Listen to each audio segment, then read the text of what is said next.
Double பேர் செந்தில் ராமானுஜம். முருகனும் இருக்கு, வைணவமும் இருக்கு, சைவமும் இருக்கு. ஐயா பத்தி நிறைய நம்ம ராஜலிங்க ஐயா சொல்லியிருக்காங்க. அவங்களோட பாட்டை பத்தி ரொம்ப சொல்லியிருக்காங்க. ரொம்ப ஒரு திருவாசகமே ஒரு பேரின்பம். அதில் ஐயா பார்த்தீங்கன்னா வக்கீலா வேற இருக்கார், உயர் நீதிமன்றத்தில் வழக்கறிஞராக இருக்கார். இந்த மாதிரி உயர் நீதிமன்றத்தில் வழக்கறிஞராக இருக்கக்கூடியவங்க, போலீஸ் அதிகாரியாக இருக்கக்கூடியவங்க, பெரிய டாக்டர்லாம் இந்த திருவாசகத்தில் மூழ்ந்து இருக்கிறாங்க. ஏன்னா அவங்களுக்கு எப்போ பார்த்தாலுமே டென்ஷனாக தான் இருக்கும்.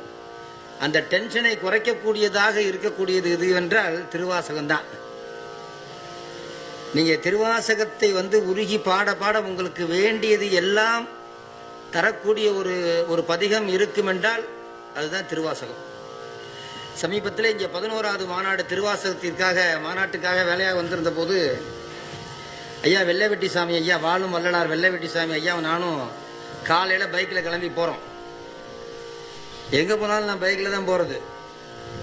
அது என்னமோ ராஜராஜ சோழன் குதிரையில் போகிற மாதிரி எனக்கு ஒரு நினைப்பு. எல்லாம் கேட்பாங்க, எப்படி நீங்கள் ஆரோக்கியமாக இவ்வளோ தூரம் பிரயாணம் பண்ணுறீங்களேன்ட்டு. பைக்கில் ஏறி உட்காந்தோன்னா ஒரு திருவாசகத்தை பாட ஆரம்பிச்சேன்னா எந்த ஊருக்கு போகணுமோ அந்த ஊருக்கு போய் தான் முடிப்பாங்க. அப்படியே பாடிக்கிட்டே போயிடுது. ஒரு பாட்டை எடுத்துன்னு வச்சுக்கலாம், வள்ளி கண்ணவன் பேரை வள்ளி போக்கர் சொன்னாலும் உள்ளம் குளிருதடி குயில், அப்படி போயிட்டே இருப்போம் வண்டி. அப்போ பார்த்தீங்கன்னா 2 பேரும் சேர்ந்த மாரி விழுந்துட்டோம். என்ன பண்ணோம், ஒரு ட்ரைனிங்கில் மழை பெஞ்சு முத நாள் அந்த சேரு சகதியில் என்னாச்சு, வண்டி வலிக்கிட்டு 2 பேரும் விழுந்துட்டோம். விழுந்தோடனே அந்த திருவாசகத்தில் வர்றப்போ நீண்ட கரத்தனர் அப்படின்னு வருது இல்லைங்களா, எங்கேருந்தோ ஒரு கரம் எங்களை 2 பேரும் தூக்கிது. என்ன தூக்கிது யாருன்னு பார்த்தா வயதானவர். அவர் ஏஞ்சி என்ன தூக்கிட்டாரு, விதமான ஒரு பெரிய காயமும் இல்லாமல் அடியும் இல்லாமல் காப்பாற்றி விட்டார்.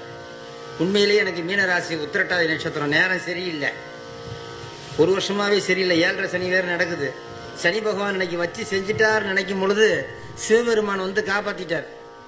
அதுதான் திருவாசகம்.